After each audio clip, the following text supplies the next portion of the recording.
예레미야 25장 7절입니다. 너희가 내 말을 듣지 아니하고 너희 손으로 만든 것으로 나의 노를 격동하여 스스로 해하였느니라. 여호와의 말이니라. 아멘. 한 주간 동안도 평안하셨습니까? 설교를 하는 입장에서, 목사의 입장에서 설교를 듣는 분들이 아멘으로 반응하고 화답하는 것은 신나는 일이고 굉장한 힘이 됩니다. 마치 창을 하시는 분들이 쭉 창을 이어가다가 한 단계 더 높은 곳으로 올라가기 위해서는 옆에서 장구 치는 분들이 장구를 치면서 얼씨구 하고 이렇게 추임새를 넣으면 그 다음 단계로 치고 올라가듯이 설교에 있어서도 청중들의 그와 같은 반응은 중요합니다. 그런데 문제는 시도 때도 없이 아멘을 하는 겁니다. 아멘 할 때가 아닌데 아무 때나 끼어들어서 아멘을 남발한다든가, 아니면 마음에 아무런 감동이 없는데도 불구하고 습관처럼 아멘을 한다면 그것은 전혀 도움이 되지 않습니다. 설교자들이 이곳저곳에 초청을 받아서 설교할 때가 있는데 설교하기가 제일 힘든 곳이 충청도라고 하지요. 왜냐하면 충청도 사람들은 잘 반응을 하지 않기 때문에 그렇습니다. 그래서 설교를 하는데도 입을 굳게 다물고 있다가 집에 가서 아멘한다 라고 하는 우스갯소리가 있을 정도로 그렇게 충청도 사람들은 쉽게 반응하지 않고 또 이리저리 요동치지도 않는다는 말입니다. 그게 장점일 수 있고 또 단점이 되기도 하고요. 단점이면서 또 장점이 되기도 한다는 것입니다.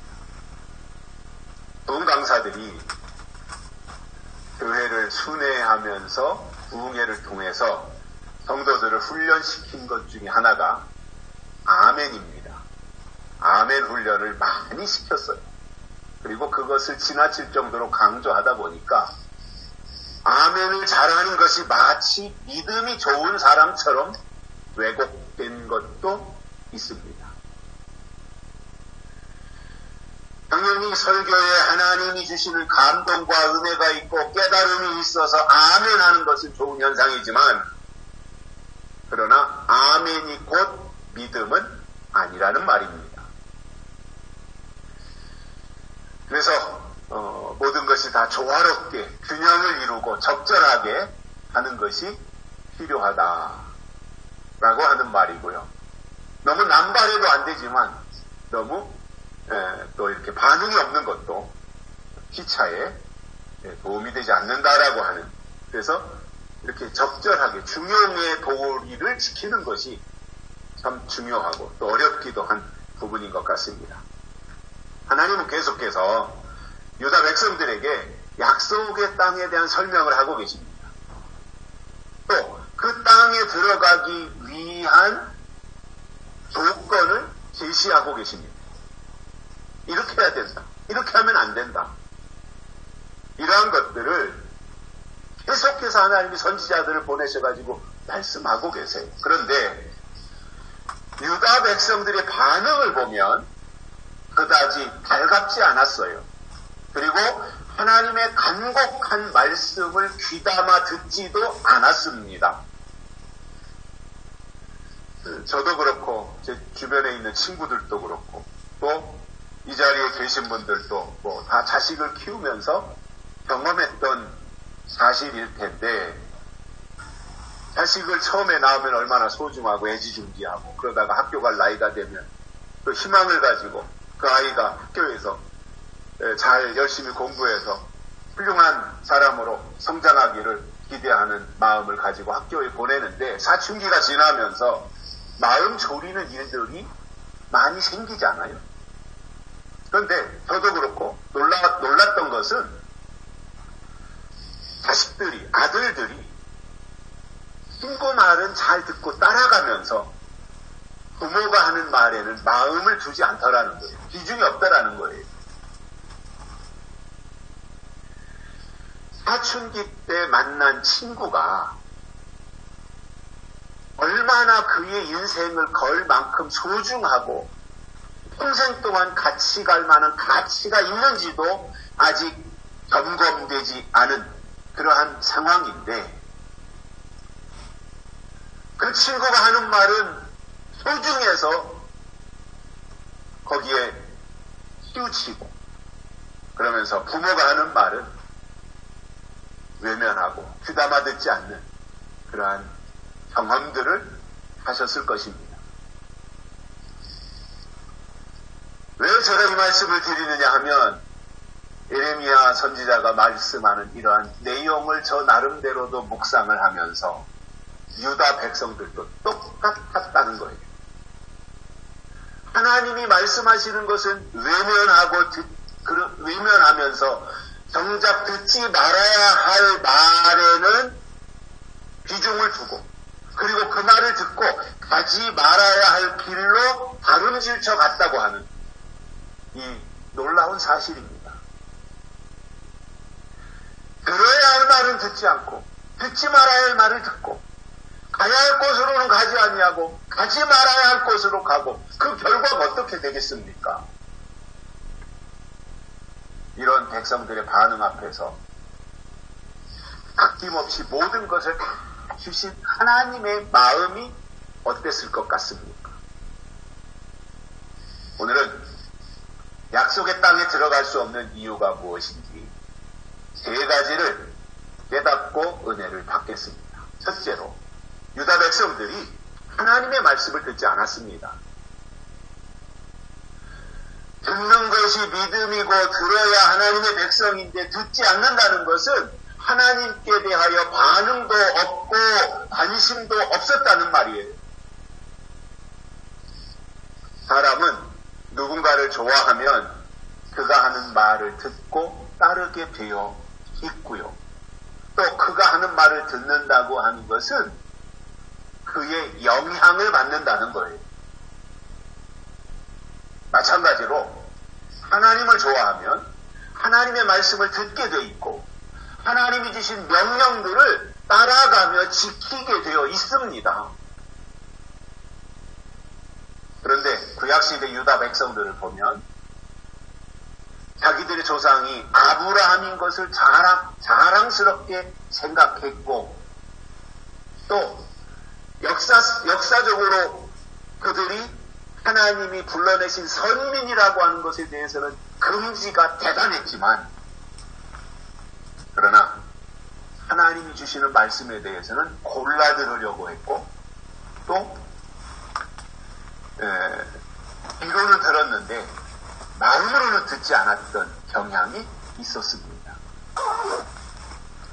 정말로 믿음이 들음에서 난다면 농축되는 하나님의 약속의 말씀을 잘 들어야 하는데 듣지 않거나 외면하거나 또는 골라서 들었으니 하나님의 마음을 제대로 이해했겠느냐는 거예요. 하나님의 말씀을 안 들었는데 하나님의 생각을 알겠습니까? 하나님의 말씀을 외면했는데 하나님의 마음이 어떠한지를 이해하겠습니까? 이사야 선지자는 예수님 오시기 700년 전부터 메시아가 이 땅에 오실 것을 설교했지만 그 이사야 선지자의 말을 귀담아 듣고 또 그 말씀을 기억하는 사람이 없었어요. 그런데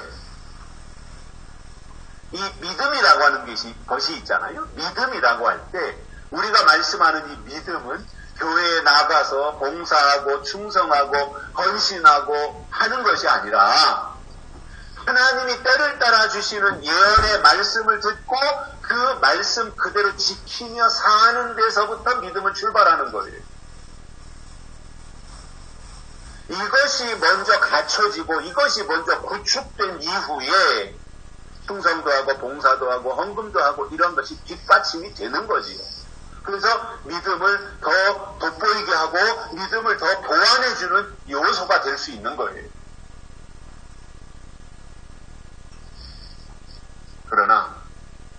이러한 부분에 있어서 우선순위가 바뀌면 그것을 믿음이라고 말할 수는 없는 것입니다.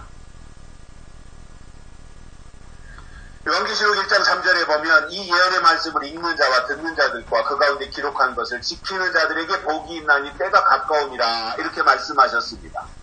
여기서 이 예언의 말씀이라고 한 것은 요한계시록을 통틀어서 한 말이에요. 요한계시록 1장부터 22장까지가 예언의 말씀이다 이겁니다. 그렇기 때문에 이 예언의 말씀을 읽어야 하는 것은 물론이거니와 들어야 되고 또 그 말씀을 지켜야 된다. 그 말씀으로 살아야 된다라고 하는 것이 계시록을 시작하면서 전제로 주신 말씀이에요. 정말 우리가 하나님의 사람이고 하나님이 보내셨다면 그 증거가 뭐로 나타나야 되겠어요? 보내신 분의 말씀을 듣게 돼 있습니다. 그리고 들은 것을 말하게 되어 있습니다. 정말 하나님이 보내셨다면 보내신 증거가 보내신 분의 말을 듣게 되어 있고 들은 것을 말하게 되어 있다는 거예요. 제가 어렸을 때 살던 동네에 농사를 많이 짓는 부잣집이 있었는데 그 집에는 일하는 머슴이 있었습니다. 머슴은 아침 일찍 일어나서 식전부터 일을 하기 시작해가지고 저녁 무렵 해질 때까지 최선을 다해서 일을 하는데 이 머슴이 일을 할 때 자기 마음대로 그리고 자기가 가고 싶은 곳으로 가서 자기가 하고 싶은 일을 하는 것이 아니라 주인이 하라고 지시하신 일을 합니다. 주의 종이 하나님의 일꾼이라면 주인 되시는 하나님의 지시를 받고 주인의 말을 들어야 착한 종이지 자기 마음대로 다 해버린다면 그는 악한 종인 것입니다. 에레미야 당시의 유다 백성들을 보면 입으로는 하나님 여호와를 말합니다. 그러나 정작 중요한 하나님의 말씀을 듣지 않았던 것입니다. 자, 그런데 우리가 성경을 보면서 느끼는 것은 이 말씀, 하나님이 때를 따라주시는 말씀을 듣지 않는 것은 에덴 동산에서부터 아담과 하와가 선악과를 먹지 말라고 하신 이 명령을 듣지 않고 어긴 데서부터 시작했습니다. 그 이후로는 이제 사울왕 같은 경우도 보면 하나님의 말씀을 듣지 않고 거역했어요. 어느 날 사무엘 선지자가 사울 왕에게 찾아가가지고 왕이여 이제 아말렉으로 쳐들어가서 아말렉을 다 진멸하고 남녀와 소아와 젖먹이는 아이와 우양과 약대와 나귀를 다 쳐서 죽이소서 이렇게 사무엘 선지자가 사울 왕에게 말했습니다. 그렇다면 어떻게 해야 돼요? 사무엘 선지자를 통해서 주신 그 말씀이 하나님의 뜻이잖아요. 하나님의 명령이잖아요. 하나님의 법이잖아요. 그러면 사울은 어떻게 해야 돼요? 그대로 해야 되는 거예요. 눈치 볼 필요 없잖아요. 하나님이 멸하라 그랬으니까, 하나님이 죽이라고 했으니까 쳐들어가서 아말렉을 다 초토화시켜 버려야 되는 것이 사울 왕이 해야 될 일이었습니다. 그러나 사울은 하나님의 명령을 부분적으로만 순종했습니다. 우리가 하나님의 명령 앞에 선택의 여지가 없잖아요. 하나님의 명령이 그것이 확실하다면 그 말씀에 따라서 그 명령에 따라서 100% 순종해야 되는 거예요. 99% 순종해도 그건 불순종입니다. 100% 순종해야만이 그것이 온전한 것입니다. 그런데 사울 왕을 보면 아말렉 왕 아각을 살려주고 또 그 아말렉에서 양과 소의 가장 좋은 것과 기름진 것을 그대로 살려서 데리고 오고 보잘것없는 것, 가치 없는 것, 낮은 것, 하찮은 것만 진멸한 거예요. 그러면 반만 순종한 거잖아요. 온전히 진멸해야 되는데 반만 진멸했잖아요. 그것도 살찌고 튼실하고 좋은 것은 다 살려가지고 데려오고 나쁜 것만 비리비리한 비실비실하는 것만 잡아가지고 다 죽였으니, 그리고 자기는 죽이라고 했으니까 죽였다라고 하는 자기 나름대로의 명분을 가지고 돌아왔던 겁니다. 그러니 하나님 보실 때는 사울이 어떻겠습니까? 불순종한 겁니다. 반만 순종했으니 그 불순종이잖아요. 99% 순종해도 그 순종하고 1% 순종 안 한 것도 불순종으로 보신다는 거예요, 하나님. 그래서 하나님이 말씀하셨고 하나님이 명령하셨을 때 그 말씀과 명령을 받은 하나님의 사람들이 보여야 될 반응은 100%의 순종이에요. 그것이 하나님이신 말씀이라면, 그것이 하나님이신 명령이라면 이유가 없는 겁니다. 100%여야 됩니다.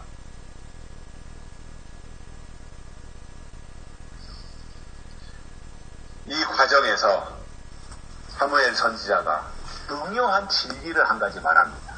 그게 뭐냐면 순종이 제사보다 낫고 거역하는 것은 사술의 죄와 같으며 하나님의 말씀을 듣지 않고 완고한 것은 하신 우상에게 절하는 죄와 같다. 이렇게 말씀하셨습니다. 말씀이 우선이라는 말이에요. 하나님의 말씀에 순종하는 것이 우선이고 먼저라는 말이에요. 그리고 나서 사무엘 선지자가 사울왕에게 한 말이 있습니다. 그게 뭐냐면 왕이 여호와의 말씀을 버렸으므로 여호와께서 왕을 버려 이스라엘 왕이 되지 못하게 하셨음이니이다, 이겁니다. 여러분, 하나님의 말씀을 듣느냐 듣지 않느냐가 그의 위치를 결정짓는다는 사실입니다. 아무리 왕으로 하나님이 기름 부어 세우셨어도 하나님의 중요한 말씀을 불순종하니까 하나님은 그 왕위를 박탈하시고 사울을 실각시키시겠다는 거예요. 왕 삼으신 것을 하나님이 후회하고 계셨다라는 것입니다. 아모스 8장 11절에서 아모스 선지자는 양식이 없어 주림이 아니요 물이 없어 가람이 아니라 여호와의 말씀을 듣지 못한 기갈이라고 설명했습니다. 이 내용은 하나님이 작정하신 어떤 시기가 되면 하나님이 그 순간부터 내려주시는 말씀을 듣지 못하는 기갈의 때가 온다는 거예요. 그래서 다른 것은 아무리 풍부하다고 할지라도, 그리고 여러 가지 다양한 것들이 넘쳐난다고 할지라도 중요한 것은 여호와의 말씀이 있느냐 없느냐이기 때문에 말씀을 듣지 못하면 그것으로 끝나는 것입니다.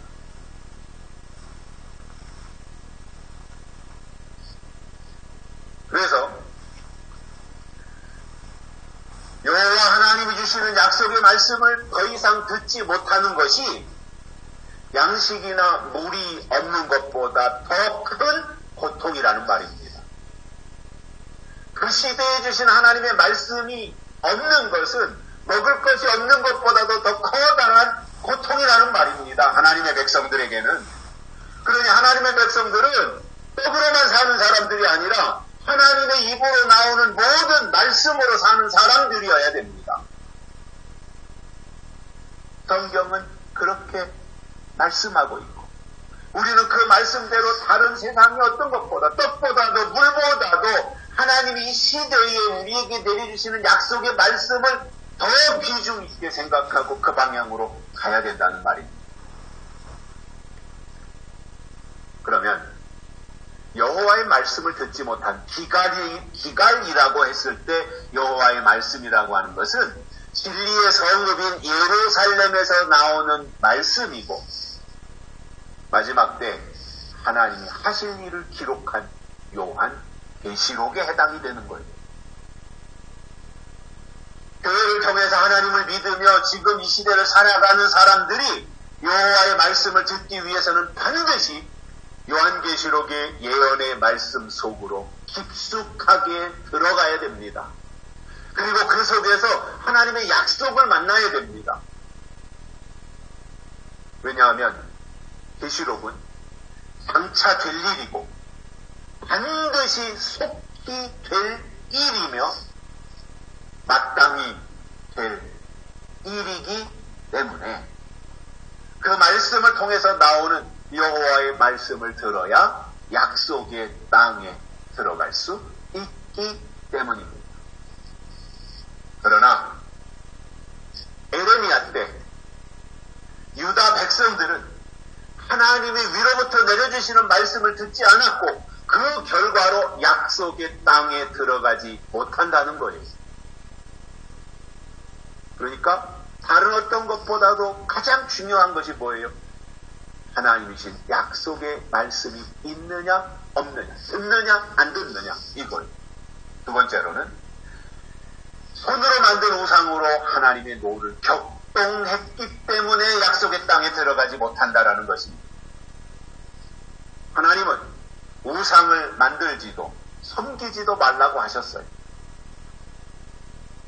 그런데도 우상을 만들어요. 그것으로 하나님의 진노를 격동시켰어요.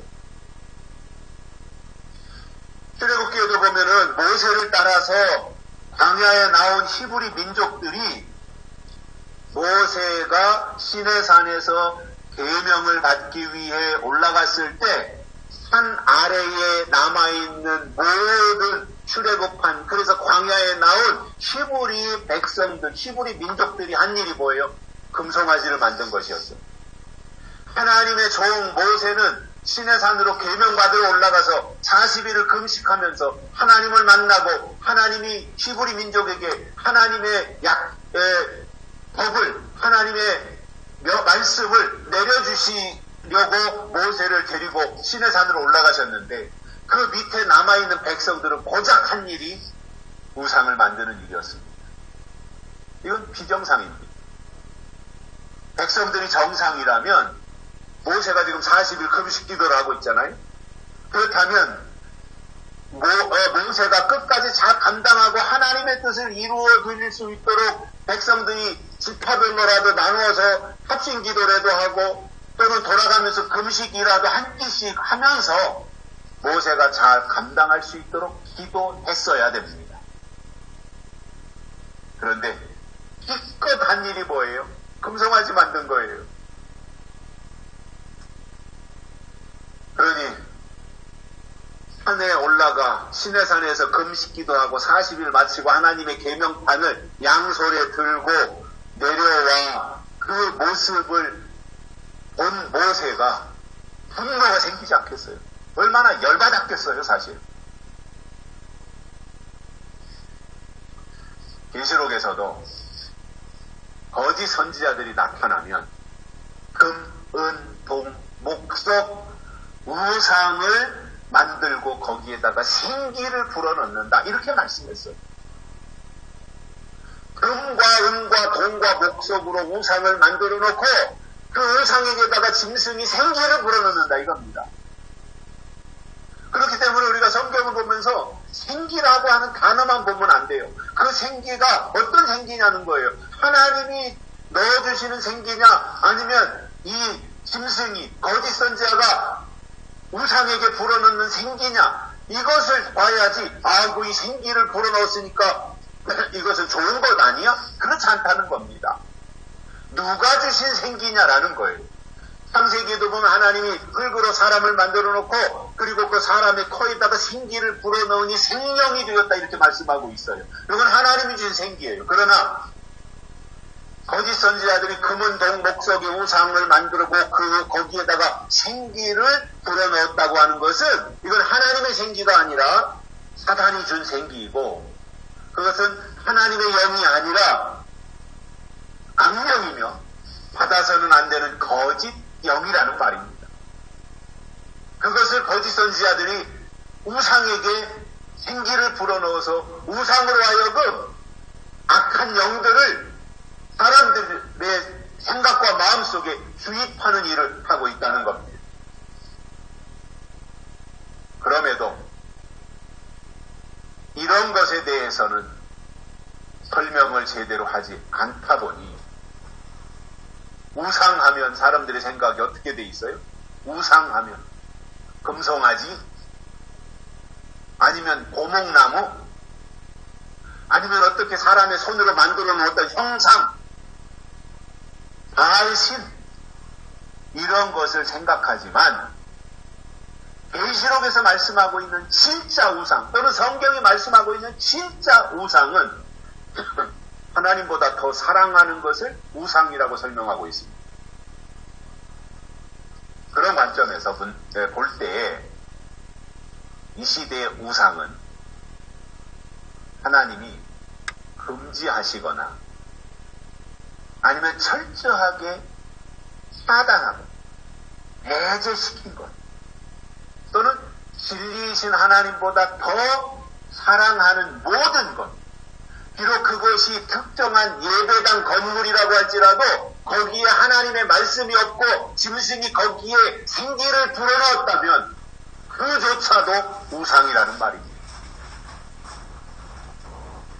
하나님의 영이 있을 때 예배당이고 하나님의 영이 들어가 있을 때 하나님의 사람인 거지, 하나님의 영은 없고 짐승의 영이 있다면 짐승에게 속한 사람이고 짐승에게 속한 예배당일 뿐이지 거기가 어떻게 성전이 될 수 있겠습니까?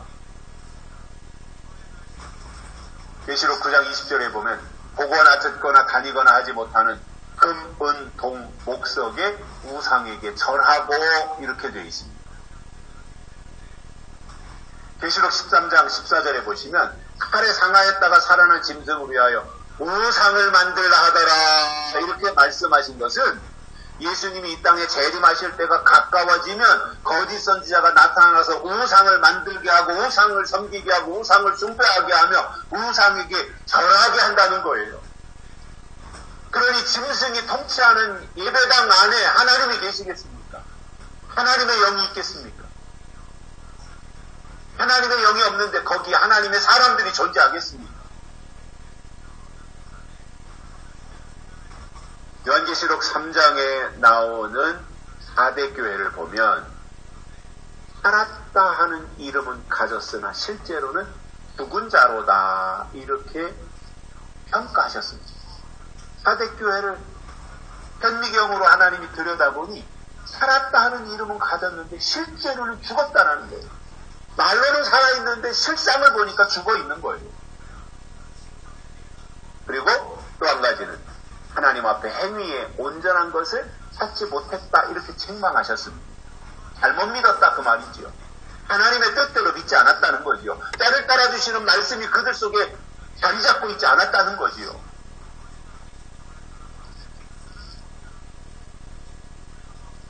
그래서 아무리 겉으로는 화려하고 겉으로는 치장을 해가지고 겉으로는 살아있는 것처럼 보이면 못하겠습니까? 실상은 죽어있는데,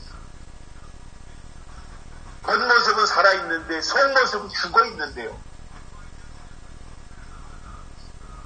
겉으로 거룩해 보이면 못하겠습니까? 실제로는 하나님이 보실 때 온전한 것을 찾지 못한다고 하셨는데, 믿음은 겉과 속이 같아지는 것입니다. 일치되는 것입니다. 말 따로 행동 따로가 아니라 말과 행동이 같이 가는 겁니다. 우리가 약속의 말씀을 말한다면 약속을 잘 지켜야 됩니다. 하나님이 나에게 주시는 약속의 말씀, 예언의 말씀, 이 소중한 하나님의 약속에 대해서 내가 그것을 소중하게 여기고 그것을 내가 받아들이고 그 방향에서 내가 믿음을 유지하고 지켜나가려고 한다면, 그것이 정말 맞다면 하나님의 약속을 정말 소중하게 생각하는 사람은 그 증거로 이 세상에서도 사람들과의 약속을 중요하게 생각하고 이행하게 되어 있습니다. 그래서 약속의 사람들은요, 시간 약속도 잘 지켜야 돼요. 하나님과 나와의 약속 지키는 것은 당연하고, 하나님이 주신 약속을 받아서 내가 하나님 앞에 약속의 사람으로 살아가는 것이 맞다면 그 증거로 이 땅에서 사람들과의 약속도 중요하게 생각하고 잘 지켜야 되는 겁니다. 그 전에 제가 좀 속상했던 것이라고 그럴까요? 그 중에 하나가 뭐냐면, 참, 교회 생활을 열심히 하고, 교회를 소중히 여기고, 또 이 계시록이나 예언의 말씀에 대해서는 굉장히 아끼며 귀히 여기는데, 그건 얼마나 귀하니 좋은 일이에요. 그 자체로. 그런데 그분과 시간 약속을 하면 어디 같이 신방 가기를 한다든가, 아니면 구역 예배를 가기 위해 한다든가 할 때 이제 몇 시에 만나서 갑시다라고 약속을 했으면 시간을 맞춰서 나와야 되잖아요. 근데 한 번도 그 시간을 맞춰서 나오는 적이 없어요. 어느 날은 1시간을 기다리게 하고, 어쩔 수 없이 기다리다가 만나서 뿔 따고 나가지고 같이 예배를 드리지만 그분은 그게 고쳐지지 않더라고요. 그래서 이게 좀 점점점, 처음엔 그랬을지라도 우리가 약속의 말씀에 대해서 차원이 올라가고 점진적으로 이제 내가 내 속에 하나님의 약속이 들어와서 자리 잡고 그렇게 나가는 방향으로 지금 유지해서 가고 있다면, 처음에는 약속을 1시간이나 어겼지만 시간이 지나면서 노력해서 30분으로 20분으로 10분으로, 그리고 정시에 나오고 아니면 5분이더 일찍 나와서 기다리고 이렇게 하는 모습으로 바뀌어가야 되는데, 그분 속에는 하나님과 나와의 약속은 중요하지만 사람과 내가 한 약속은 중요하지 않다. 대신관계만 중요하지 대인관계는 중요하지 않다. 이렇게 하는 거잖아요. 그것은 모순입니다. 그리고 말과 행동이 일치하지 않는 겁니다. 그러한 것을 하나님이 기뻐하시지 않습니다. 정말 우리가 지금도 그래 오라, 요한계시록이 다시 오실 예수님에 대해서 우리에게 주시는 말씀이고, 그 말씀이 이 시대를 위해서 살아가는데 꼭 필요한 것이고 우리가 그 말씀대로 살아가야 된다라고 하는 그러한 마음가짐을 가지고 있다면,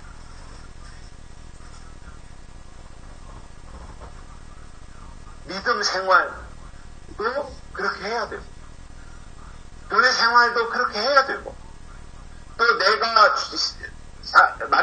밖에 나가서 다른 사람들과 만나는 그 만남 속에서도 그러한 것들이 일치돼야 되는 거죠.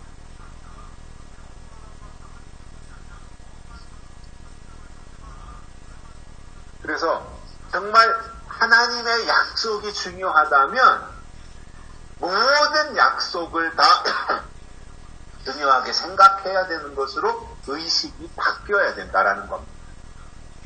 그래서 같이 가야지요. 물론 하루아침에 되는 건 아니에요. 그러나 그렇게 목표가 정해지면 거기에 맞춰가기 위해서 끊임없이 노력하게 돼 있습니다. 우리가 어제 말씀을 받았다고 해서 오늘 완전히 새 사람으로 탈바꿈하고 변화되는 건 아니잖아요. 어제 말씀을 받았고 이게 하나님이 이 시대에 주신 말씀이구나 하고 깨달았으면 그때부터 하나씩 둘씩 개선하고 바꿔가면서 점진적으로 변화되어서 하나님이 원하는 그 목표 지점을 향해서 가게 되어 있는 거지 않습니까? 그래서 저는 그렇게 생각합니다.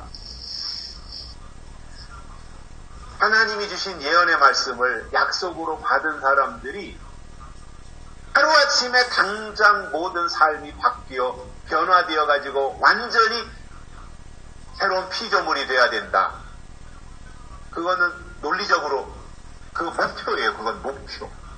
그러나 지금은 그 목표를 향해서 가는 과정인 거예요. 그러니까 조금씩 바뀌어가는 거죠. 아브라함이 믿음의 조상이 되는 과정을 보면 자그마치 25년이 걸리잖아요. 그 25년의 과정 속에서 여러 가지 많은 일들도 경험을 하지만 궁극적으로 목표를 거기에다 정했기 때문에 최종적으로 그가 믿음의 조상으로 인정을 받았던 그 모습을 볼 때 현재 내가 소속이 어디에 있는가.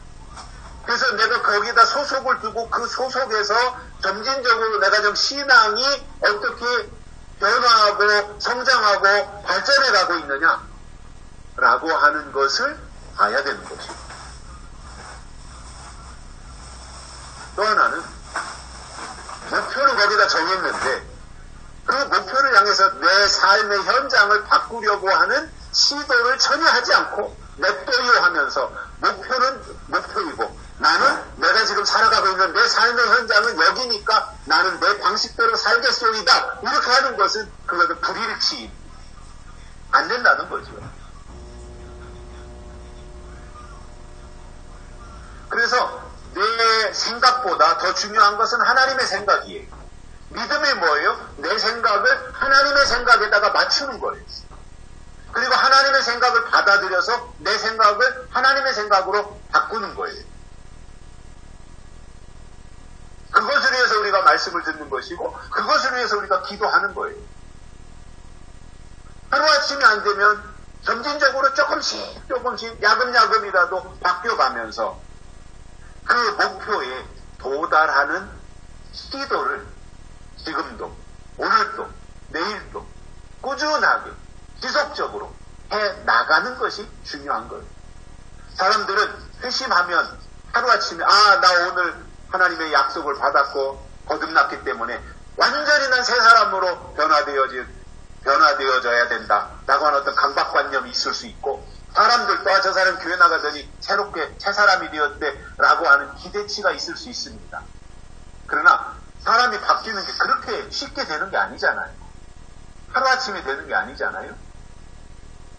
그래서 너무 조급증을 낼 필요도 없고 또 그렇다고 해서 너무 느슨하게 처져가지고 어떠한 노력이나 시도를 안 하는 것도 문제가 될 수 있는 것이고, 목표가 정해졌다면 어제도 오늘도 내일도 그 목표를 향해서 꾸준하게 하나님의 요구대로 하나님의 뜻대로 한 걸음 한 걸음 주 예수와 함께 동행하면서 가는 그 과정, 그것을 하나님은 우리에게 요구하고 계시다는 거예요. 제가 요한계시록에 대해서 진리축제도 하면서 어른 목사님들이 이제 참석하시고 하면 그런 말씀들을 이제 사석에서 하세요. 빨리빨리 계시록이 이루어져야 돼. 뭐 그 말은 맞지요. 계시록이 빨리 이루어졌으면 좋겠다. 그 연세 드신 목사님들 생전에 이 계시록이 이루어지고 인치는 역사도 나타나고 예수님이 다시 오시는 것도 볼 수 있으면 좋겠다. 이건 이제 개인적인 생각을 얼마든지 가질 수 있는 거예요. 그러면서 이제 저를 다그치는 거지요.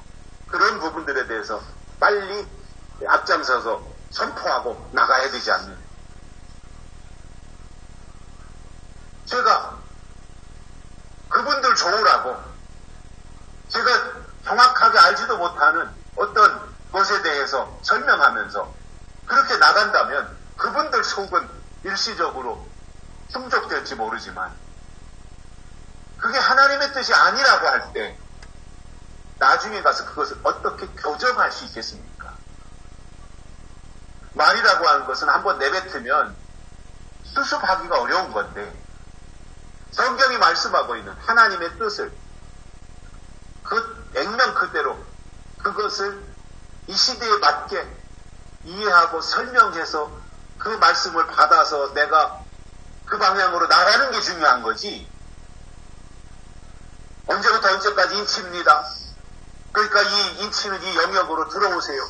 예수님의 재림이 몇 년, 몇 월, 며칠 날 있습니다. 그러니까 빨리빨리 예수님 재림 다시 재림의 시간을 기다리면서 준비하세요. 뭐 이렇게 한다면 그 순간으로 사람들을 선동하니까 사람들을 혹하게 할 수 있을지 모르지만 그게 정말 위하는 것은 아니고 하나님의 방법도 아니라는 거예요. 그래서 하나님의 말씀과 내 말, 하나님의 요구와 내 행동, 이것이 점점 일치시켜서 같이 가는 것. 이것을 성경이 우리에게 요구하고 계신 것입니다. 그래서 겉과 속이 같아야 되는데 다르다면 외식하는 바리새인들에 불과하다는 것입니다. 아무리 규모가 크다고 할지라도 아무리 시설을 잘 갖춰서 사람들이 구름대와 같이 몰려온다고 할지라도 거기에 하나님이 계신 것은 아니라는 말이에요. 또 설교자가 명문학교를 나오고 설교도 간단 명료하게 잘해서 유명해지면 못하겠어요. 거기에 하나님의 영이 없으면 말짱 꽝인 것을요. 믿음은 하나님을 기쁘시게 해드리는 것이라고 했고 또 성경을 통해서 하나님에 대한 지식이 있어야 하며 하나님의 뜻과 하나님의 때와 하나님의 법을 찾아야 되는 겁니다. 그리고 그것에 대해서 들어야 되는 것입니다. 그런데 이런 것에 대해서는 관심이 없고 무조건 믿기만 하면 다 해결되고 믿기만 하면 하나님이 알아서 다 처리해 주신다 라고 할 때 그게 얼마나 무식한 말이에요.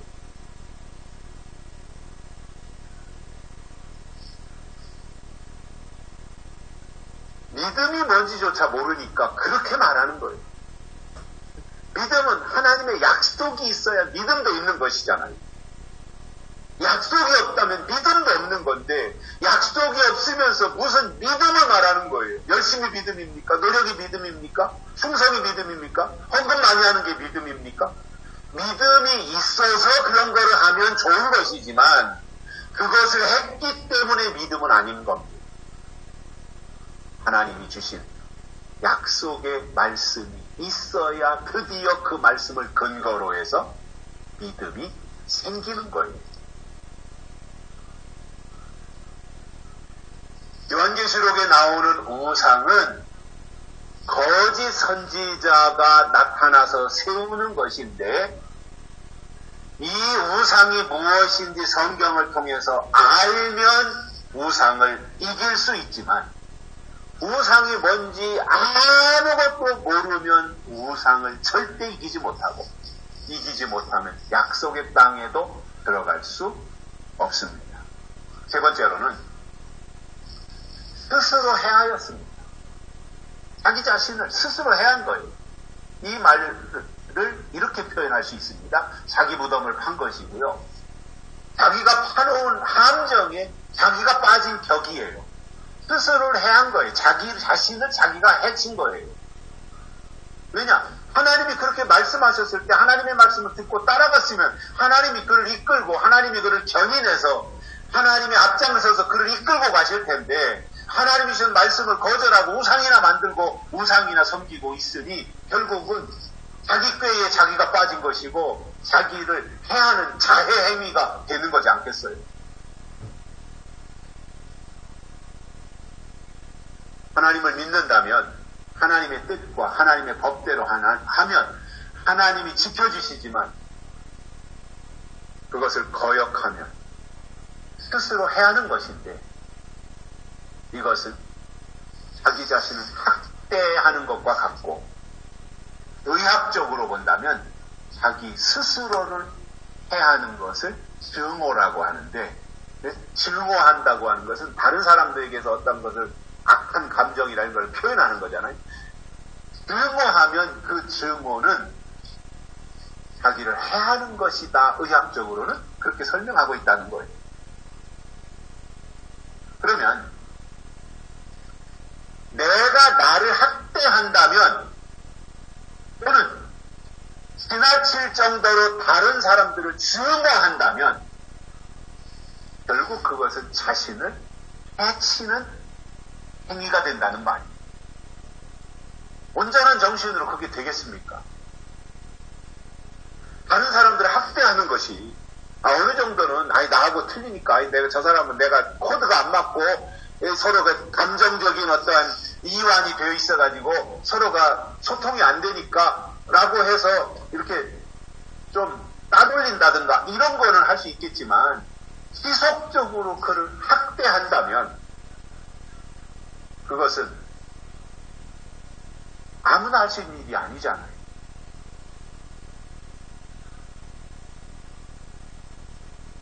그래서 영적으로도 자기를 해한다고 하는 것은 하나님이 기뻐하시는 신앙이 아니거나 또는 올바른 신앙이 아니라는 말입니다. 예를 든다면 이런 것을 생각할 수 있을 겁니다.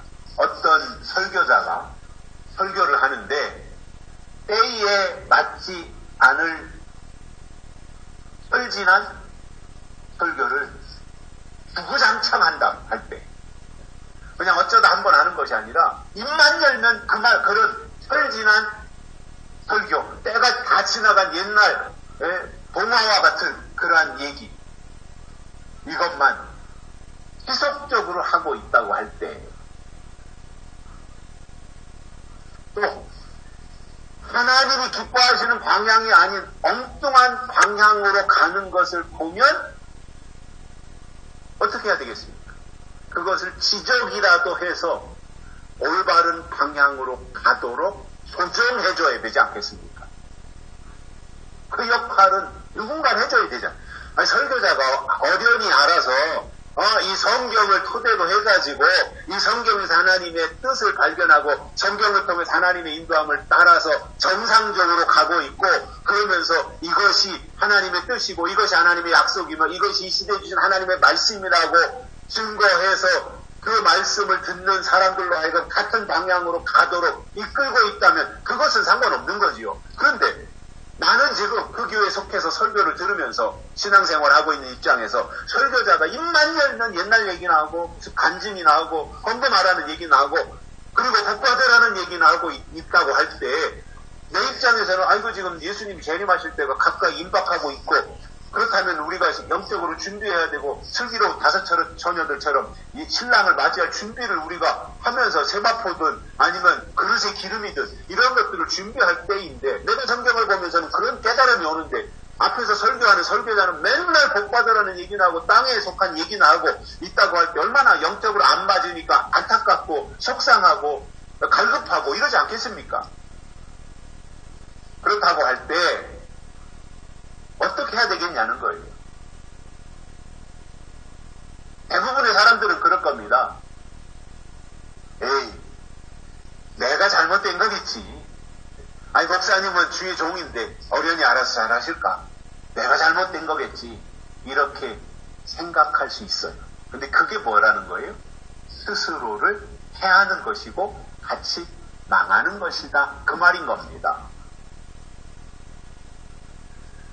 영적으로 똑바로 서 있는 하나님의 사람이라면 설교자를 볼 때 외모를 본다든가 아니면 학벌을 위주로 보지 않습니다.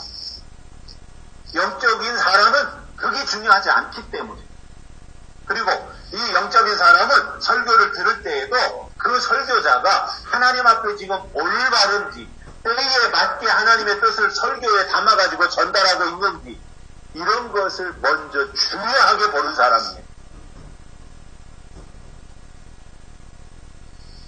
그래서 때에 합당한 말씀이 설교를 통해서 전파되면 그는 그 말씀을 믿음으로 받지만 그러나 반대로 그가 하는 설교에 하나님의 뜻이 없고 맨날 세상 돌아가는 얘기나 하고 또는 성경에서 지나간 것만 가지고 설교한다면 그는 하나님의 종이 아닌 거잖아요.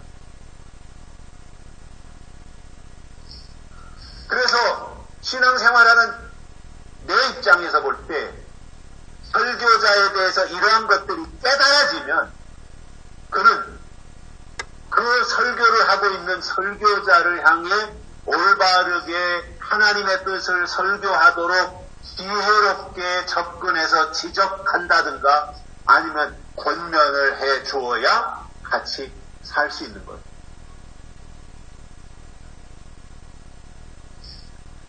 그렇게 했는데도 불구하고 전혀 받아들일 자세가 되지 않고 고집스럽게 자기 것만 고수하며 수용할 준비가 전혀 돼 있지 않은데도 여기가 좋사오니 하면서 거기에 머물러 있다면 그는 스스로를 해하는 길로 지금 가고 있는 것입니다. 제가 생각할 때 좋은 교회는 여러 가지 갖춰야 될 요소가 있겠지만 그 중에서 중요한 것 한 가지만 말씀을 드린다면 교회의 경영이나 심지어는 목사의 설교에 대해서 사랑의 지적과 믿음의 충고를 할 때 기꺼이 받아들이는 설교자가 있는 교회는 좋은 교회입니다. 이게 결코 쉽지 않거든요. 누군가가 지적하면 자존심 상하는 일이잖아요. 특히 설교하는 사람인데 자기가 한 설교에 대해서 누군가가 그것은 이렇다라고 지적할 때 얼마나 불쾌하겠습니까? 특히 나름대로는 성경을 보면서 깨달은 것 가지고 설교했는데 누군가가 자기 설교를 듣던 어떤 사람이 아니 목사님 그건 영적이지 않습니다. 이렇게 한다고 할 때 자존심이 얼마나 상하겠어요. 그런데 이렇게 반대로 뒤집어 놓고 그 생각하면 그렇게 설교자를 향해서 그 말을 하는 사람은 얼마나 그 말하기까지 더 어려웠겠어요.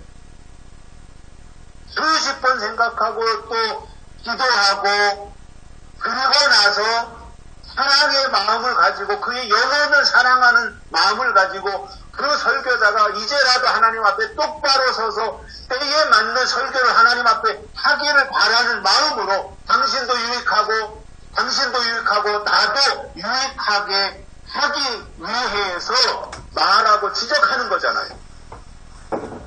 나만 좋자고 하는 게 아니잖아요. 그럼 설교자가 한 사람이 하나님 앞에 똑바로 서면 그 설교자를 통해서 얼마나 많은 영혼이 살아나겠습니까? 그러니까 그것을 지금 충고가 됐든 지적이 됐든 어드바이스가 됐든 그러한 것을 가지고 나가서 말을 해주는 그 충신이 진짜 그 설교자 옆에는 필요한 사람이에요. 간신은 왕이 하는 모든 것이 기당 대신이에요. 왕이여 옳소이다.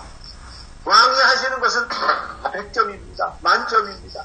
이건 간신이에요. 그러나 충신은 어떻습니까?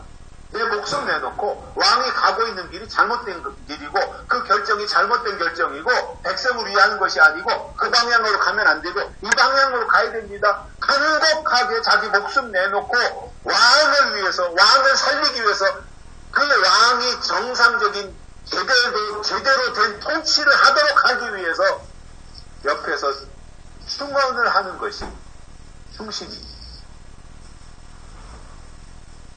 그 충신이 충원을 할 때 충신은 자기 목숨 내놓고 하는 거예요. 그 말을.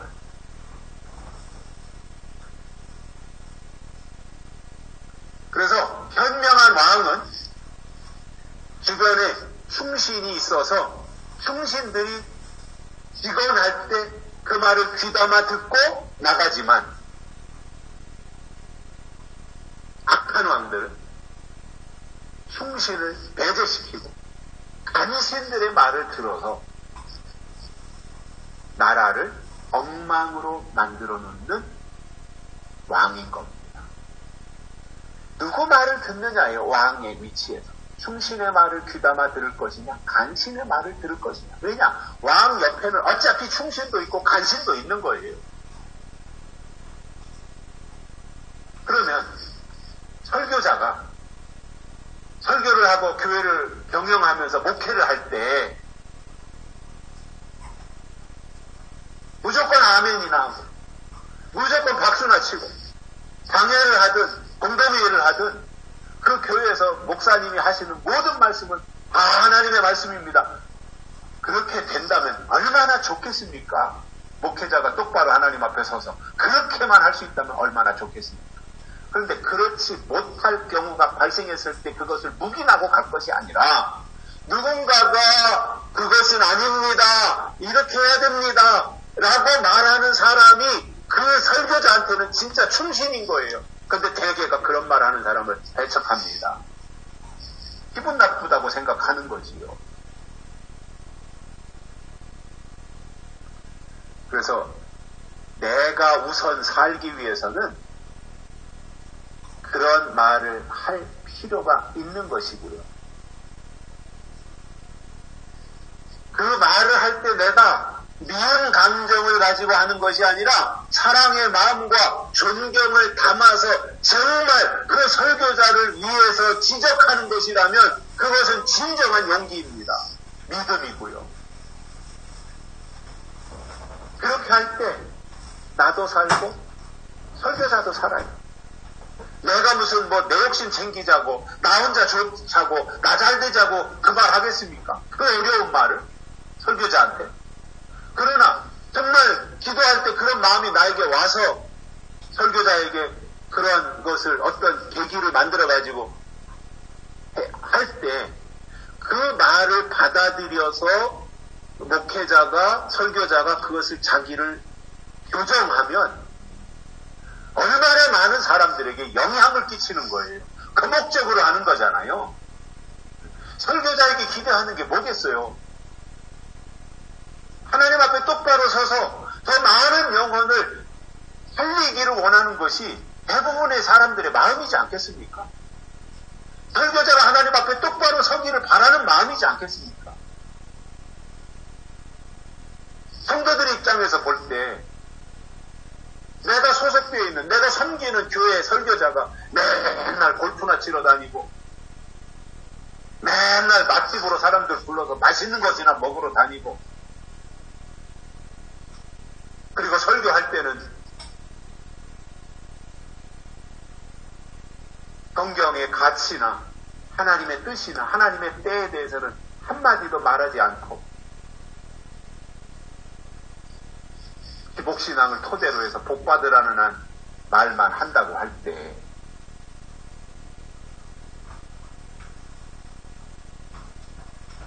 그러한 목회자가 되기를 바라는 교인들이 있을까요? 저는 없다고 봅니다. 제가 교인의 입장으로 돌아가서도 내가 소속되어서 섬기는 교회 목사님이 정말 영적이고 성경적이고 하나님의 뜻대로 하려고 하고 좀 부족한 부분들도 노력하고 그래서 한 영혼이라도 한 사람이라도 하나님의 뜻에 부합한 사람으로 이렇게 변화시키기 위해서 노력하는 그 모습을 가진 설교자가 되도록 기대하고 기도할 것이지 우리 목사님은 우리 설교자는 맨날 평일에는 체력 관리를 위해서 나가서 골프나 치고 그리고 이러한 그 육신을 돌보는 일에나 열심히 하면서 이러한 것을 바라는 사람이 어디 있겠어요? 정상적인 생각을 가진 교인이라면.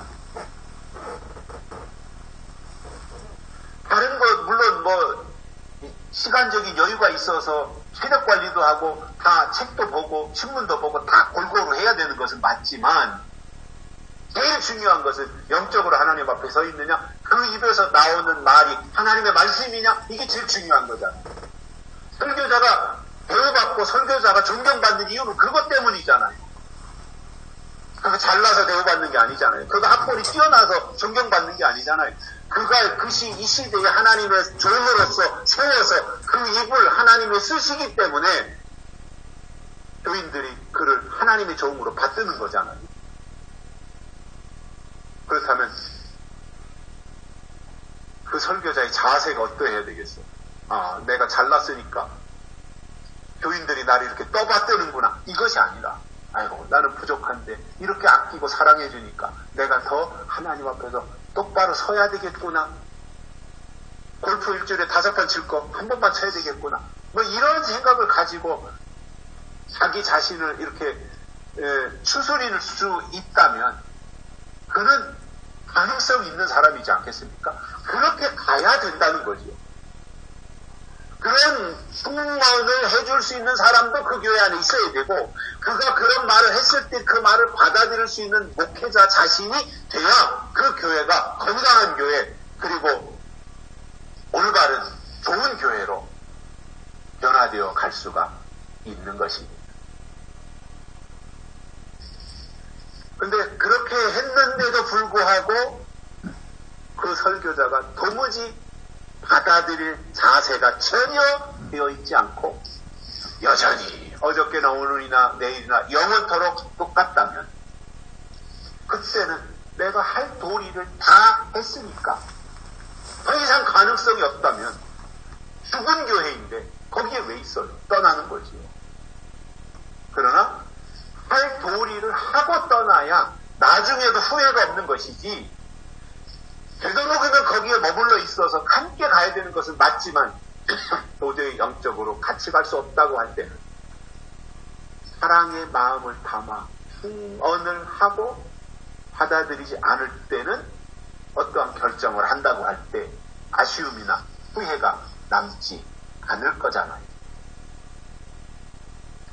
우리가 교회를 통해서 신앙생활을 하고 있고 목사의 설교를 통해서 믿음이 성장하는데, 그렇지 못하고 1년 12달 52주 날마다 똑같이 하나님의 약속에 대해서, 하나님의 의에 대해서, 하나님의 뜻에 대해서 한마디도 하지 않는다면 그는 분명 거짓 선지자예요. 거짓 선지자가 나타나면 어떻게 한다는 거예요?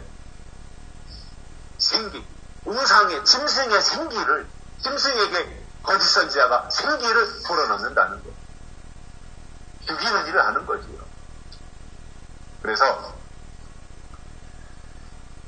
신앙생활 하시는 모든 분들은 스스로를 해하려고 교회에 나오는 것이 아니라 땅에서 하나님이 주시는 기쁨과 평안을 얻고 위로부터 하나님이 내려주시는 은혜와 소망을 간직하기 위해서 믿음 생활을 하고 있는데, 스스로를 해하는 일만 하고 있다면 그것은 잘못된 것입니다. 그렇기 때문에 스스로를 해하는 신앙은 하나님께 속한 신앙이 아니고, 또 그러한 신앙으로는 약속의 땅에도 들어갈 수 없습니다. 결론으로 하나님이 지정하신 약속의 땅에 들어가느냐 들어가지 못하느냐를 결정하는 것은 열심이 아니라 하나님이 때를 따라 내려주시는 말씀을 듣느냐 안 듣느냐, 여기에 달려있다는 거예요. 유다 백성들이 약속의 땅에 들어가지 못한 것은 말씀을 듣지 않았기 때문이고, 손으로 만든 우상을 숭배했기 때문이며, 하나님이 주신 길이 있는데도 불구하고 그 길로 가지 아니하고 스스로를 해하는 일을 했기 때문이다, 이것. 이런 내용을 통해서 이 시대를 살면서 새하늘과 새 땅으로 들어가기를 소망하는 분들에게 필요한 것이 무엇인지를 알고 성경을 통해서 하나님이 기뻐하시는 신앙생활을 하시기를 주의 이름으로 축복합니다. 살아계신 하나님 아버지 감사합니다. 오늘도 우리를 불러주시고 하나님의 말씀을 듣게 해주셔서 감사를 드립니다. 우리가 말씀을 들었사오니 이 말씀이 우리의 마음판에 새겨지게 하시고 우리가 끝까지 하나님의 약속을 가장 소중히 여기면서 하나님의 뜻대로 믿음을 지키고 약속의 땅을 사모하며 나아가는 저희들 되게 해 주옵소서. 다시 오실 예수님의 이름으로 간절히 기도드리옵나이다. 아멘.